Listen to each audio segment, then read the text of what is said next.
그 최근에 나온 책 중에서 어른 연습 이런 제목의 책이 있습니다. 이 책의 저자는 그 경력 25년의 베테랑 아나운서 오유경 아나운서가 쓴 책인데요. 이분이 갖고 있는 꿈이 있다는 겁니다. 이전에는 자기가 그 성공하고 막 목표가 그렇게 성공지향적이고 그런 거였다면 지금의 목표는 성장하는 게 목표다. 그래서 죽는 그날까지 점점 더 멋있어지는 어른이 되고 싶은 꿈, 이런 꿈을 이 저자가 갖고 있어서 그런 마음을 이제 나눈 그런 책이라고 할 수가 있습니다. 이 책 프롤로그에 보면은 참 멋진 글이 하나 눈에 띄는데요. 나이는 저절로 먹지만 어른은 저절로 될 수 없습니다. 어른이란 마음의 성장을 통해 비로소 다다를 수 있는 것입니다. 참 이런 건전한 생각을 갖고 있으니까 아마 이분은 갈수록 점점 참 멋진 그런 어른으로 성장해 갈 것 같습니다. 우리 모두가 다 이제 이런 꿈을 갖고 있다고 생각을 하는데요. 이 책 추천사에서도 참 멋진 문장을 제가 발견을 했는데요. 그 김지수 작가라고 이어령의 마지막 수업을 쓴 작가인데요. 이분이 쓴 추천사에서 그 멋진 문장 하나를 제가 발견했습니다. 내 손잡고 일어나 볼래? 성취했으되 오염되지 않는 깨끗한 어른. 이게 그 참 멋진 어른을 굉장히 함축적으로 표현한 것 같아요. 누가 멋진 어른입니까? 참 힘들어하는 우리 다음 세대, 자녀 세대들을 향해서 내 손잡고 일어나 볼래? 이게 멋지잖아요. 또 성취했으되 오염되지 않는 깨끗한 어른, 그러니까 이런 꿈을 꾸자는 거거든요. 그 손미나 작가의 추천글에도 또 멋진 문장이 나오는데 이렇습니다. 신기할 정도로 세월과 함께 점점 더 빛나는 사람이 있다. 우리 교회도 보면 이런 분이 계세요. 그 젊을 때는 뭐 그렇게 두드러지는 외모도 아니고 그저 평범했는데 참 그 내면이 주님 닮아가고자 하는 이런 애씀이 있어서 점점 내면이 아름답게 성숙해져 가니까 얼굴이 너무 변하는 겁니다. 막 굉장히 막 화려하게 그런 막 멋지고 예쁜 얼굴로 변한다는 게 아니라 그 얼굴에서 풍기는 그 여유로움, 그리고 표정 하나, 그 미소를 띠는 그런 것에서 참 저분은 멋지다, 이렇게 생각하는 분이 많으세요. 예수 믿는 분들은 사실 그런 분이 뭐 대부분 아니겠습니까? 제가 성가다에도 보면은 그런 분이 계세요. 뭐 이쪽 줄, 여기 다 계세요. 제가 썩 봐도 다 계세요. 모두가 다 자기 일을 언제 봤나? 이런 생각을 하시겠지만 또 그게 맞아요. 우리가 이런 꿈을 좀 꾸자는 거죠. 우리 예수 믿는데 좀 멋지게 사는 거 좋잖아요. 제가 지난주 순장 모임에서 제가 이런 이야기를 했습니다. 제 아내가 그 대학교 그 친한 친구들 그룹이 좀 있거든요. 대부분이 다 또 예수 믿는 그런 친구들인데요. 그 중에 한 친구가 제 아내만 만나면 밥 사라는 친구가 있어요. 네 밥 사야 된다. 그 부부싸움 하고 오면 더 크게 너 밥 사야 된다. 그러면서 이유를 이렇게 말합니다. 네 남편은 돌을 닦는 사람 아니냐. 전 또 목사를 그렇게 표현하는 거 처음 들어봤습니다. 네 남편은 돌을 닦는 사람인데 큐티하고 묵상하는 그렇게 이제 재밌게 표현한 거예요. 부부싸움도 안 하고 얼마나 네가 잘 지내고 있느냐 이렇게 이제 추측해서 밥을 사라는 건데 한 번도 안 샀으리라 생각을 해요. 속으로 아이고 니도 살아봐라, 뭐 그렇게 생각했을 수도 있는 거 아닙니까? 뭐 이거 웃기려고 하는 이야기인데요. 또 뭐 안 웃어가지고 좀 약간 실패했는데, 무슨 말을 하고 싶은가 하면 안 믿는 분들이 우리에 대해 진짜 그렇게 말할 수 있다면요. 예수 믿는 여러분을 향하여 너는 남편이 예수 믿잖아. 너는 아내가 예수 믿잖아. 너 밥 사야 돼. 이런 어떤 그 멋짐을 안 믿는 사람들도 우리에게 요구하는 거거든요. 오늘 우리가 예수 믿는 사람이라고 했을 때 막 예수 믿어가지고 뭐 기도라는 게 전부 해주시옵소서, 뭐 출세시켜 주시고 돈 벌게 해주시고 이런 어떤 가시적인 것, 이런 것을 구하는 게 아니라, 이 작가가 아나운서로 엄청 성공한 분이거든요. 뭐 6시 내 고향, 아침마당, 뭐 이런 굵직굵직한 또 뉴스 프로그램, 뭐 앵커우먼, 이런 일을 한 성공한 그 커리어 우먼 여성인데, 이제는 나는 그런 어떤 가시적인 성공은 나 꿈꾸지 않는다. 내면이 아름답기를 원한다. 내면이 성숙하기 원한다. 나는 어른으로 그렇게 인정받으며 살고 싶다. 그 이런 꿈을 꾸고 있는 게 저는 너무 보기가 좋은 거거든요. 이 책 표지에 보면은요, 어른이란 삶의 마지막까지 더 나아지려는 사람이다. 저는 여기에 어른을 지우고 크리스천으로 넣고 싶은 거예요. 크리스천이란 삶의 마지막까지 더 나아지려는 사람이다. 여러분 동의되십니까? 이게 우리 예수 믿는 사람. 그래서 갈수록 성경에서도 그런 말씀을 하잖아요. 그 사람은 후패해져 가지만 그 사람은 늙어가고 흰머리가 나고 피부가 옛날 같지 않아도 그 속 사람은 점점 더 예수 그리스도 닮아가는 아름다운 모습으로 바뀌어져 가는 것, 이런 꿈을 우리가 꾸자는 거죠. 사실 그런 의미에서 제 주변이나 또 한 번도 만나본 적이 없지만 제가 책을 통해서나 글을 통해서 보면서 제 마음으로 롤 모델처럼 그렇게 떠올리는 분이 여러 분 계시는데요, 그 중에 한 분이 언젠가 한번 소개해드렸던 이희대 박사라는 분이에요. 이분은 세브란스 병원 의사였는데요, 지금은 돌아가셨지만 이 살아계실 때 유방암 분야에서 그 완전 실력자로 인정받던 분이에요. 1년에 암 환자 수술을 뭐 600명씩 하시던 그런 분인데요, 불행하게도 이 암 전문가에게 암이 찾아온 겁니다. 너무 분주하게 환자들을 돌보느라고 자기는 건강검진을 못 받아서 그랬는지 모르지만, 이분이 이제 암을 발견할 때는 대장암 4기, 뭐 요즘에는요, 뭐 의술이 막 워낙 좋아지고 약이 좋아지고 그래서 뭐 4기라고 해서 옛날 같지가 않은데, 이 당시로는 4기를 말기라고 표현할 때예요. 그리고는 너무 이제 제가 가슴 아픈 글을 읽었는데요, 이런 인터뷰에서 이런 말을 하더라고요. 지난 7년간 모두 11번 재발했지요. 간은 3번 절제했고 대장과 직장 1번씩, 골반 뼈 제거 수술도 받았습니다. 방사선 치료와 항암제 투약도 계속했답니다. 이게 뭐 뼈까지 전이가 돼가지고 골반 뼈 제거 수술을 했다니까 어느 정도 심각한 상황인지 아시겠죠? 그런데 제가 놀라는 건요, 그렇게 11번 재발이 되고 그렇게 수술을 했던 이분인데요, 조금만 나아지면은 위축되지 않고 늘 이제 자기 일상생활, 이분의 사명이 뭔가 하니까 이것도 너무 감동이에요. 이분은요, 단 한 명의 암 환자라도 더 치료해주고 세상을 떠는 것이 내 목표다. 암 4기 때 한 이야기예요. 이게 너무 그 모습이 경이롭잖아요. 제가 맨 처음 이분을 알게 된 것은 어느 인터뷰 기사였고 한 번도 만나본 적이 없지만 무슨 생각이 드는가 하니까, 이분은 분명히 이분은 크리스찬이다, 100% 이분 예수 믿는 사람이다, 확신이 들더라고요. 그랬는데 제가 검색하고 알아보니까요, 아니나 다를까 내 추측이 맞았습니다. 그냥 크리스찬이 아니고요, 진짜 예수 잘 믿는 크리스찬이었습니다. 그러다가 보니까 이런 그 현실에 대한 위축되지 않고 그 크리스찬으로서 그 쓴 글들을 이번에 새로 제가 또 검색하면서 제가 참 감동을 많이 받았는데요, 어느 글에 보니까 이렇게 말해요. 11번 재발한 암 4기, 콤마하고 그래도 웃을 수 있습니다. 그러면서 하는 말이 이렇습니다.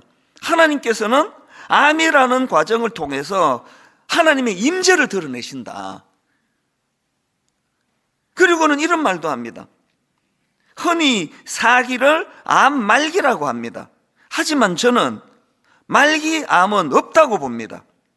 4기 다음은 5기입니다. 암을 이겨낸 단계지요.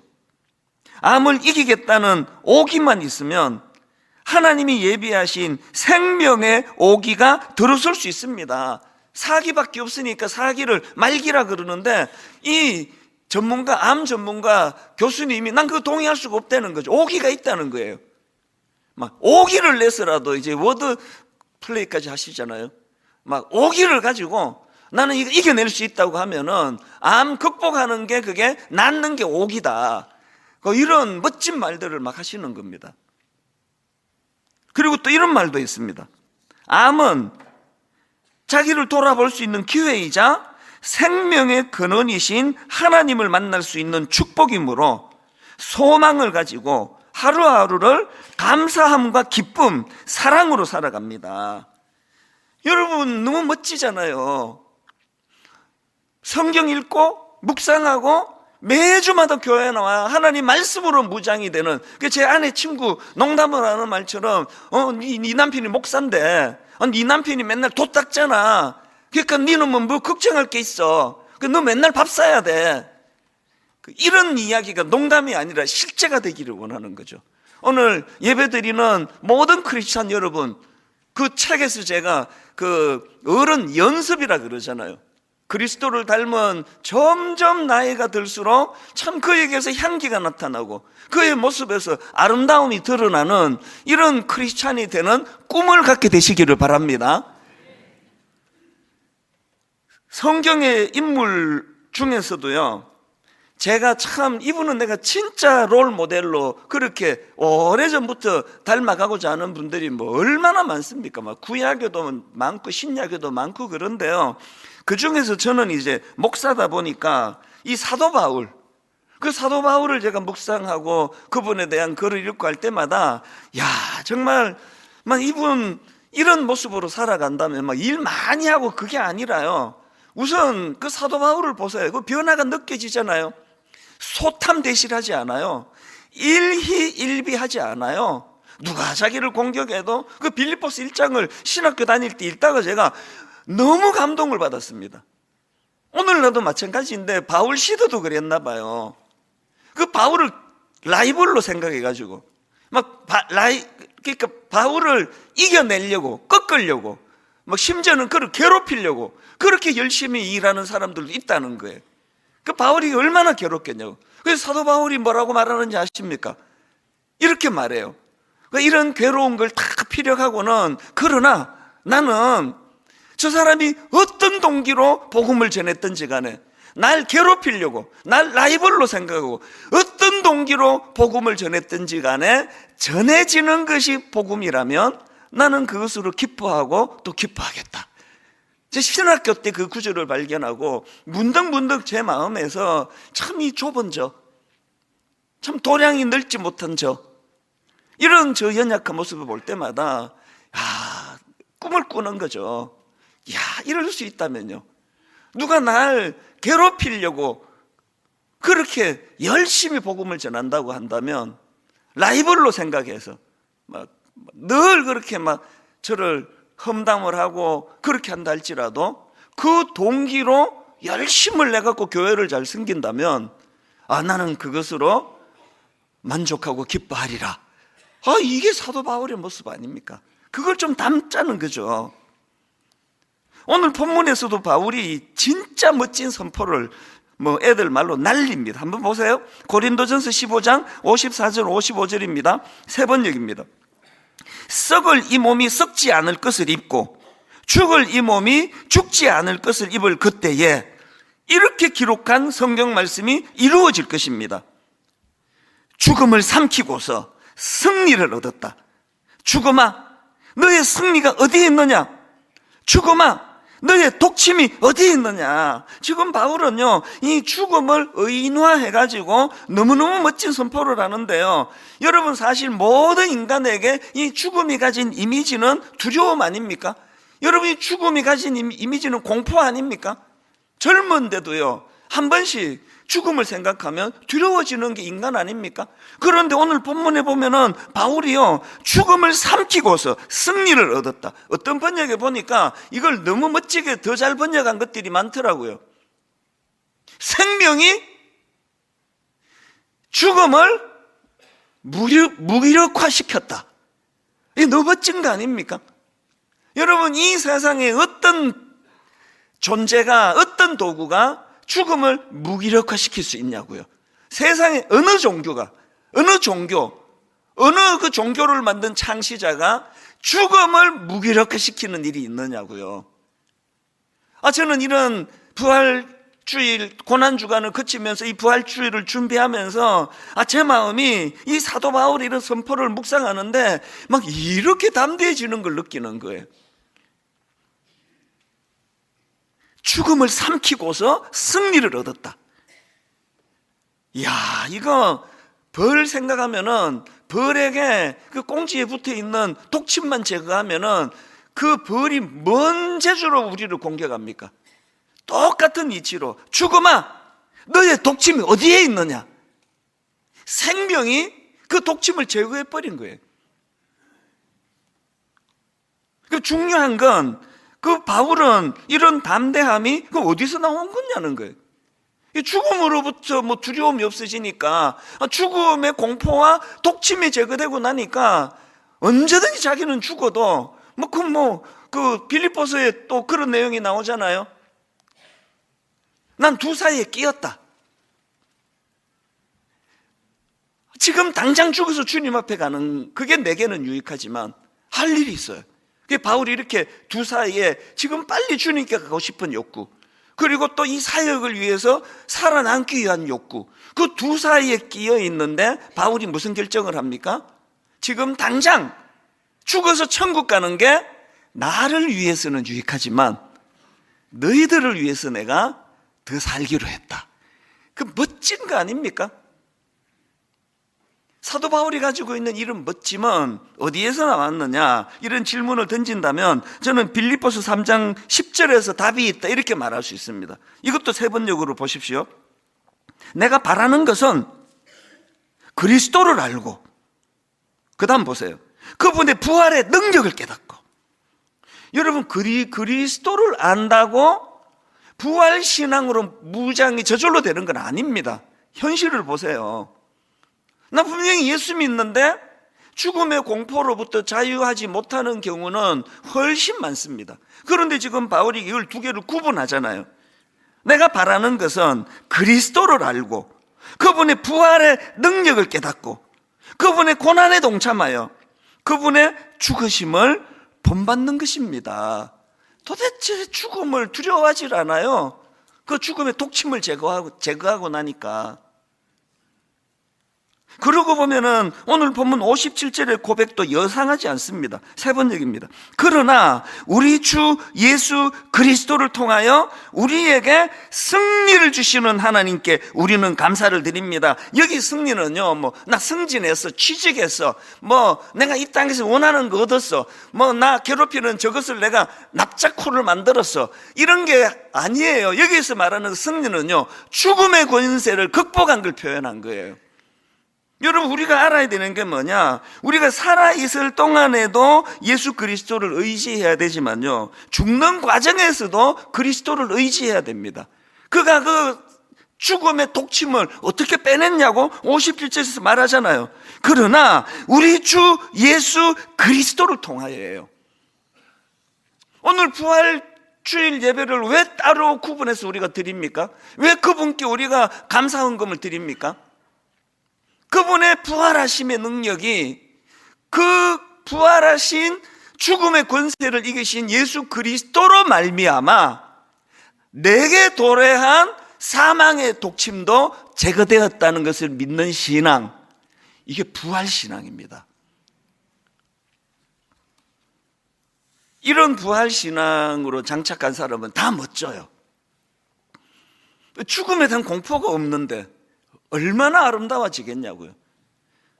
그 부활신앙으로 장착한 이후에 너무나 놀랍게 변한, 또 매력적으로 변한 인물들이 성경에 많은데 그 대표적인 인물들이 예수님의 제자들이에요.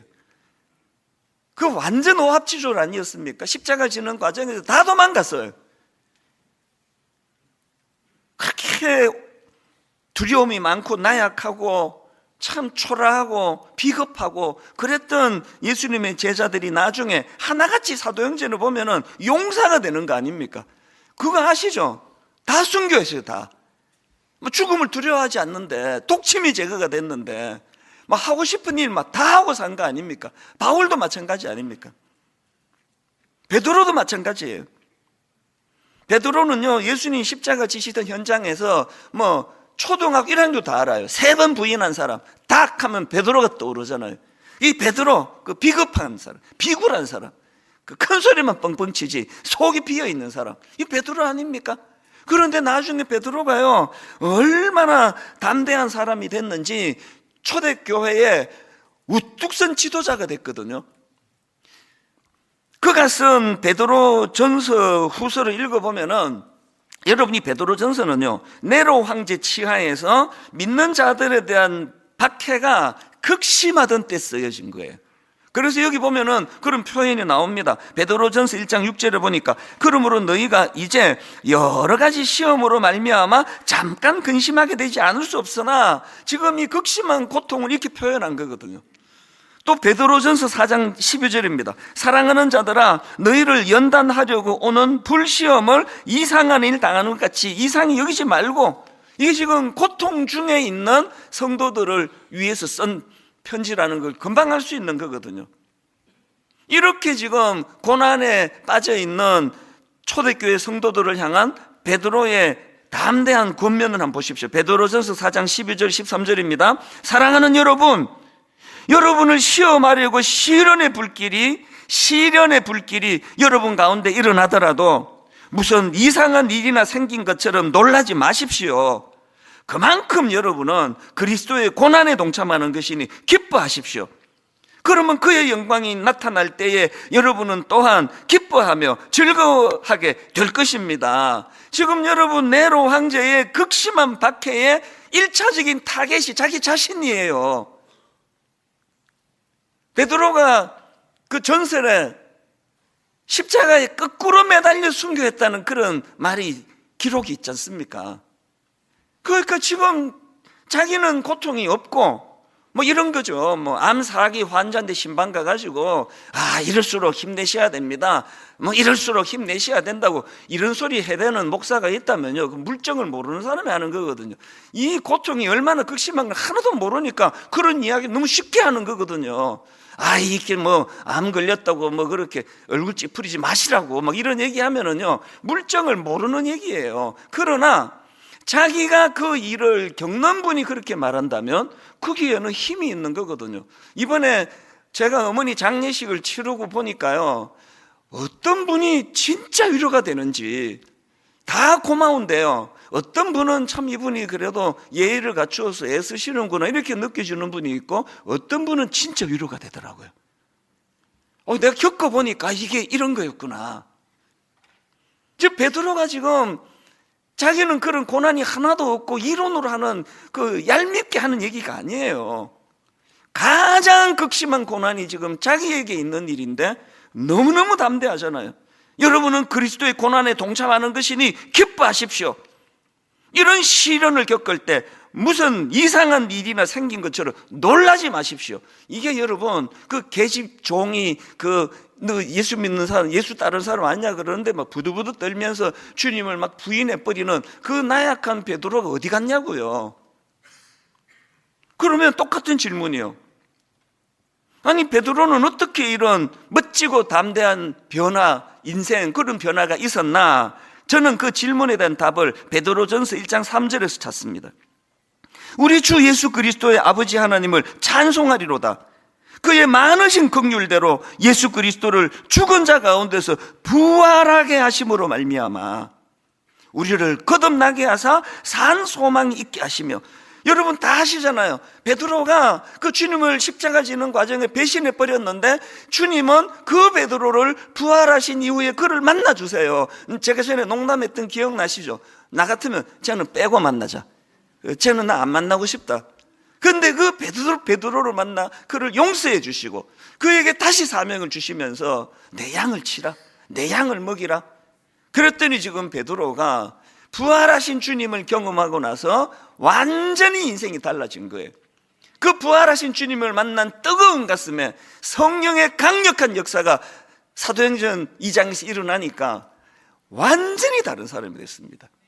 저와 여러분 더 성숙해질 수 있습니다.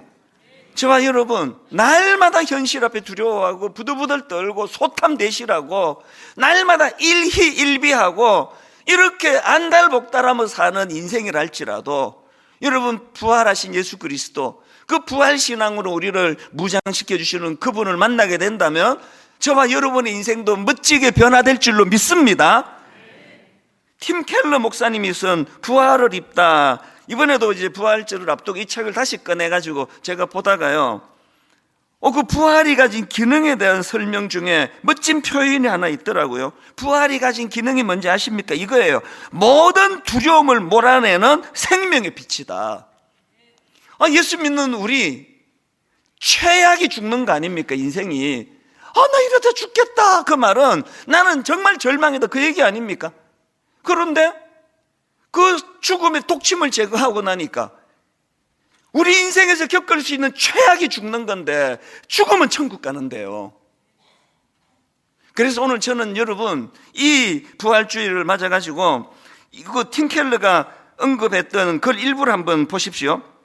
불안이 익숙해진 시대, 불안이 익숙해진 시대. 그래서 우리는 더 희망을 갈구하고 희망을 붙잡으려 한다. 여러분 이렇게 불안이 익숙해진 이 두려움의 시대에 희망을 붙잡으려고 하는데 그 다음 보세요.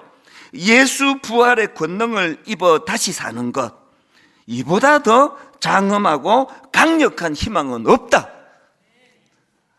하나님 우리를 불쌍히 여겨주셔서 베드로가 만난 부활하신 주님, 다메섹 도상에서 바울이 만났던 부활하신 주님, 바울이 그 십자가 지는 현장에 있었냐고요. 우리랑 똑같이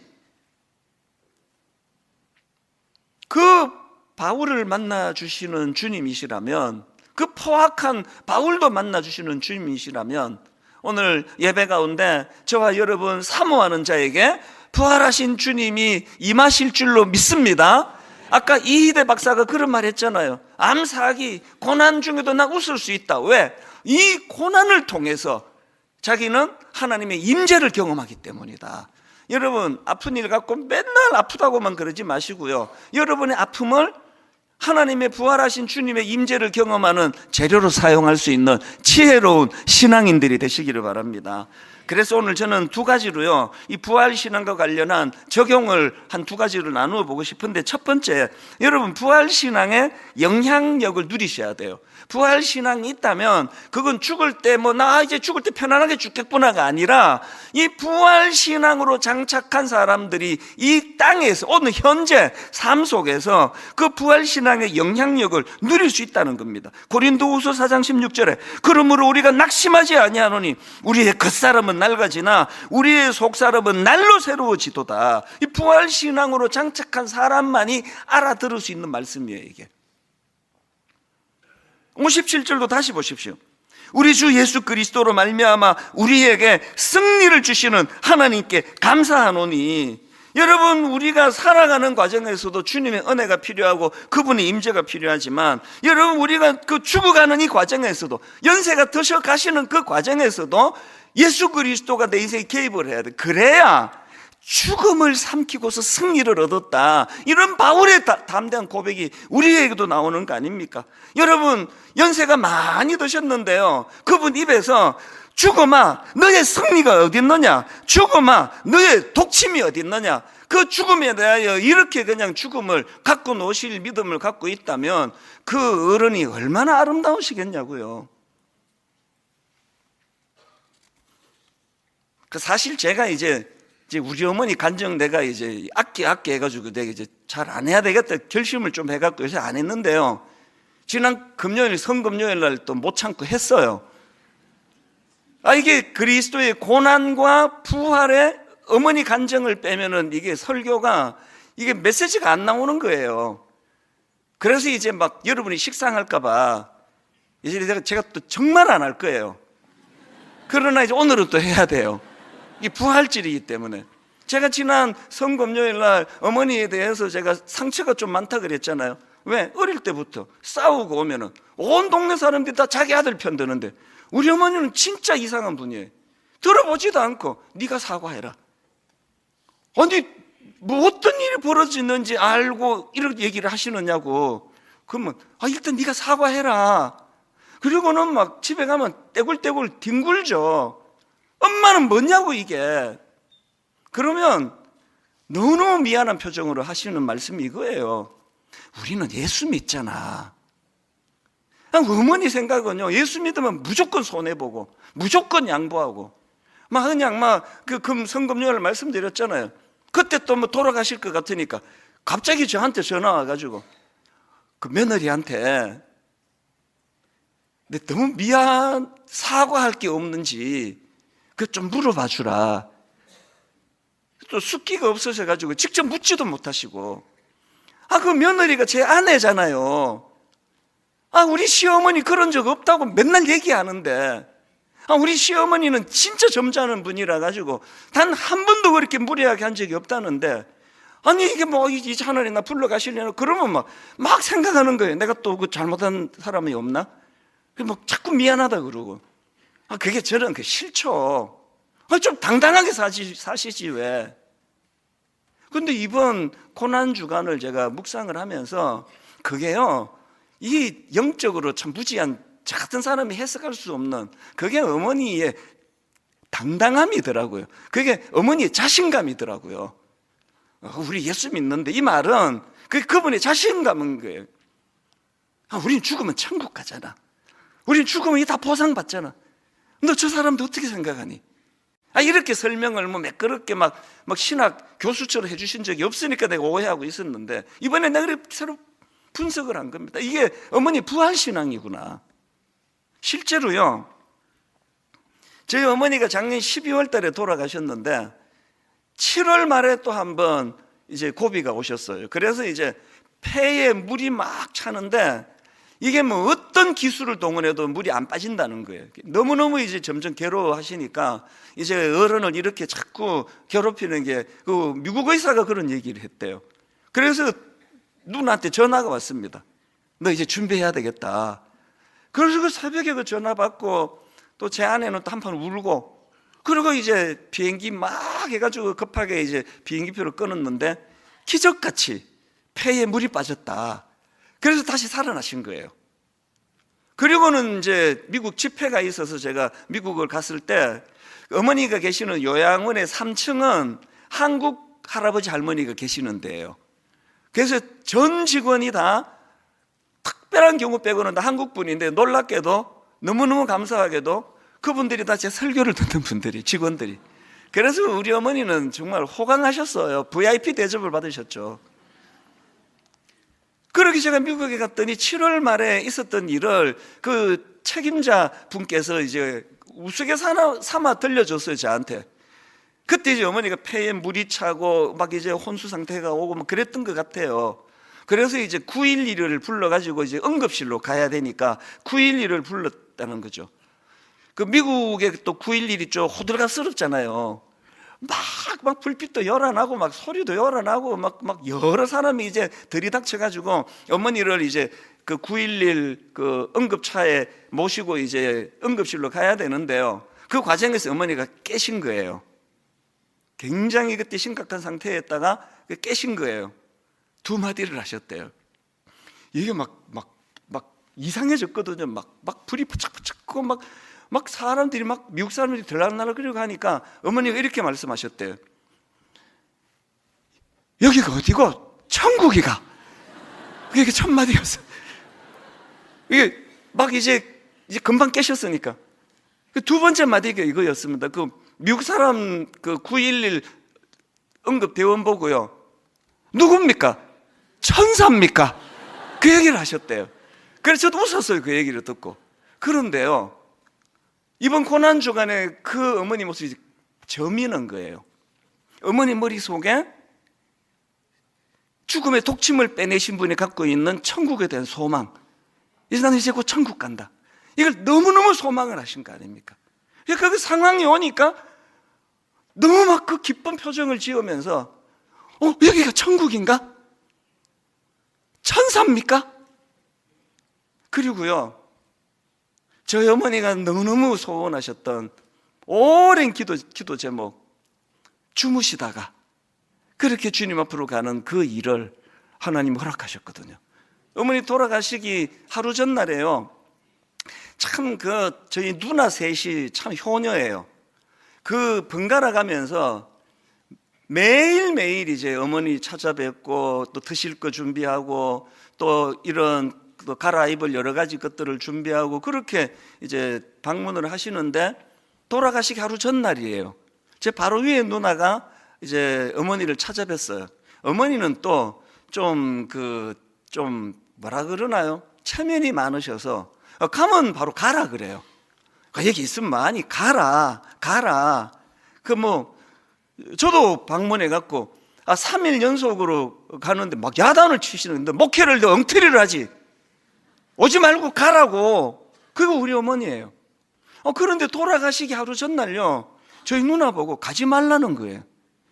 야, 이게 모르겠습니다. 영적으로 그거를 아셔서 그런지 그냥 그러신지 몰라도 자꾸 가지 말라는 거예요. 너 가지 마라. 그래서 오후까지 있었대요. 그럼 할 말도 없고 그러니까 저희 누나가 이제 이런저런 이야기하면서 그 질문을 했대요. 엄마 지금 누가 제일 보고 싶으세요? 이제 추측할 수 있잖아요. 한국에 있는 그 막내 아들 목회하는 그 이목사 보고 싶으세요? 큰아들이 보고 싶으세요? 손자 중에 누가 보고 싶으세요? 그 질문했겠죠. 그랬더니 어머니가요, 이렇게 말씀하시더래요. 돌아가시기 하루 전날입니다. 나는 예수님이 보고 싶다. 그리고요, 큰아들이 보고 싶습니까? 막내 아들이 보고 싶습니까? 그 질문에 보면 뭐하노? 그게 하찮다는 뜻이 아니고요, 그 인간적인 거 잠깐 보고 또 가면은 그만인데 이 이야기를 하신 거예요. 보면 뭐하노? 그리고 그 다음 새벽에 돌아가셨어요. 우리 어머니가요, 사실 외모적으로는 키도 조그만 하시고 이렇게 하면 이해가 확 될 거예요. 제가 어머니 제일 많이 닮았습니다. 농담으로 내가 우리 아버지는 그 상대방 인격만 보고 외모를 안 보셔가지고 내가 좀 그렇다고 이렇게 놀리고 그런 이야기를 했는데요, 저한테 꿈이 생겼어요. 죽음의 독침을 제거한 어머니처럼 나도 저렇게 죽으면 좋겠다. 우리 아이들이 얼마나 자기 아버지가 목사인데 저의 마지막을 멋지게 보겠냐고요. 제 머릿속에 어머니는 너무 멋져요. 너무 아름다워요. 안달복달하지 않았거든요. 그래서 고난주간에 성금요일을 고백했던, 어릴 때 상처를 많이 받았는데 맨날 네가 잘못했다 그러니까 그게 요즘 제 마음에 보석이 됐습니다. 상처가요, 영어로 스카 아닙니까? 상처가 십자가를 통과하니까 스타가 되더라고요. 다니엘서에 주님 앞으로 인도하는 그 사람이 스타래요. 두 번째로 간단하게 말씀드리고 말씀을 마무리할까 하는데요, 부활신앙과 관련한 두 번째 적용이 뭐냐, 부활신앙으로 다시 꿈꾸자는 거예요. 우리 다시 꿈꾸자는 거예요. 부활신앙으로 안착하고 다시 꿈꾸자는 겁니다. 58절을 다시 보십시오. 그러므로, 여기 나오는 그러므로는요, 고린도전서 15장이 부활에 대한 설명으로 꽉 찬 성경이거든요. 다 설명하고 바울이 그러므로 내 사랑하는 형제들아 견실하며 흔들리지 말고 항상 주의 일에 더욱 힘쓰는 자들이 되라. 이는 너희 수고가 주 안에서 헛되지 않은 줄 알미라. 이 말씀이 맨 마지막에 나오거든요. 아시겠죠? 부활신앙으로 장착해야 되는 이유를 설명하고, 그러므로 부활신앙으로 네가 장착했다면 이제는 흔들리지 말고 항상 주의 일에 힘쓰고, 더 나이가 들어간다 할지라도 주를 위해서 열심히 살아야 된다. 왠지 아느냐? 너희 수고가 주 안에서 헛되지 않기 때문이라. 세상 사람들의 수고는요, 그거 다 헛것이에요. 마지막에 죽음의 권세가 다 빼앗아 가잖아요. 그래서 다 허무하게 죽잖아요. 사망의 권세가 이 땅에서 했던 그 모든 열정 열망을 다 빼앗아가 버리잖아요. 그게 죽음의 권세인데, 죽음의 독침을 제거한 하나님의 사람들은 이 땅에서의 일들이 너무너무 가치 있는 거, 영원한 거기 때문에 더 주의 일에 힘써라. 요즘 저는요, 옛날부터 이 찬양을 가끔씩 불렀지만 요즘 저는 고난주간에 특히 이 찬양을 더 많이 마음으로 되냈습니다. 어두운 밤 쉬되리니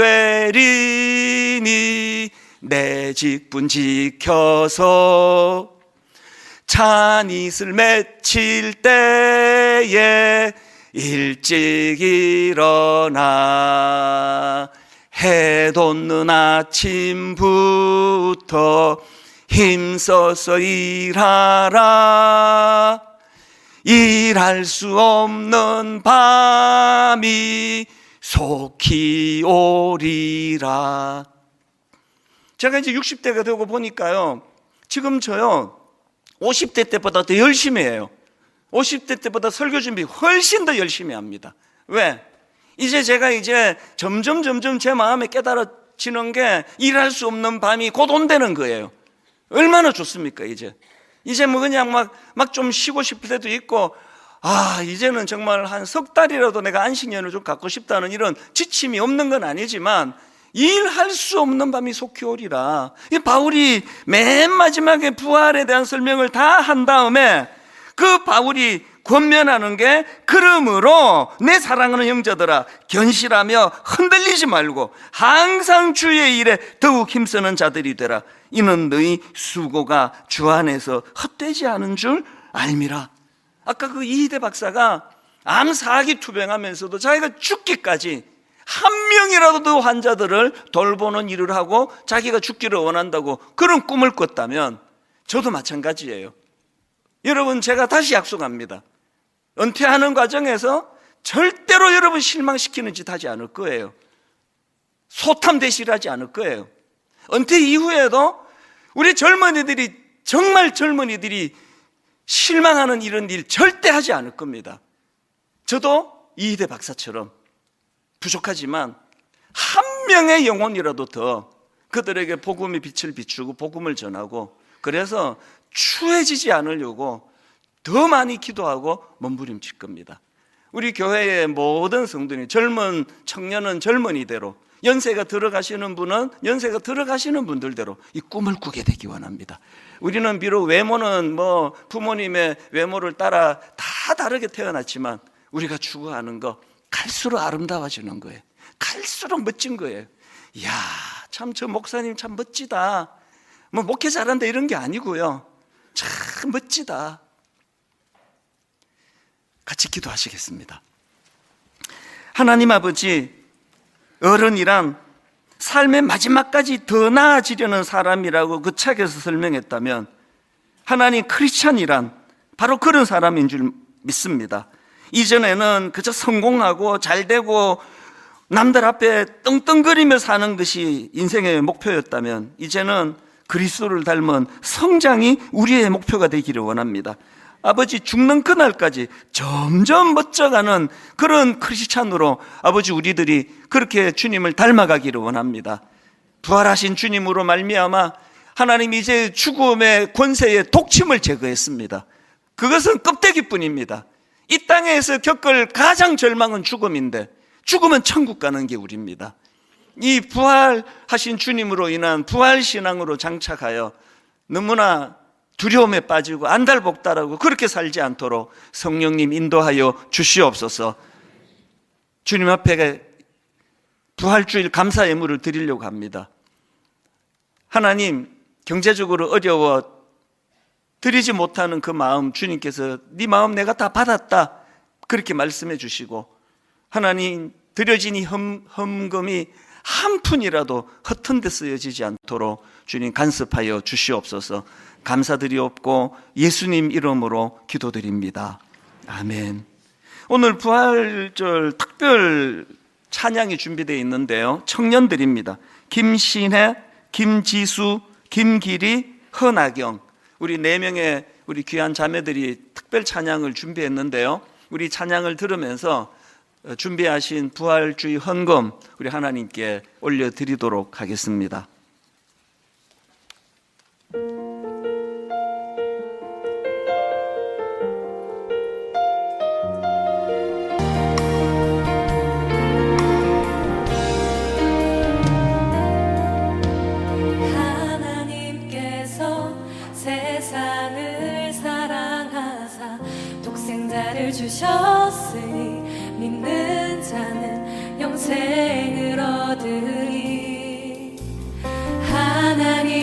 하나님께서 세상을 사랑하사 독생자를 주셨으니 믿는 자는 영생을 얻으리. 하나님께서 세상을 사랑하사 독생자를 주셨으니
너무 아름다운 청년들입니다. 한 번 더 큰 박수로 정말 축복합니다. 너무 감사합니다.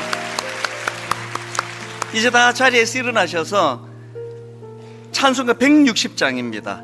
우리 감사와 기쁜 마음으로 우리 손뼉 치면서 1절, 2절 그렇게 불러드리겠습니다.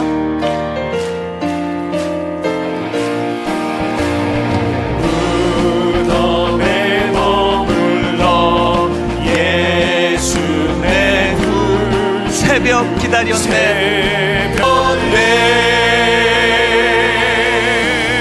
부활하신 하나님 주님 마음을 다하여 하나님 앞에 영광을 올려드립니다.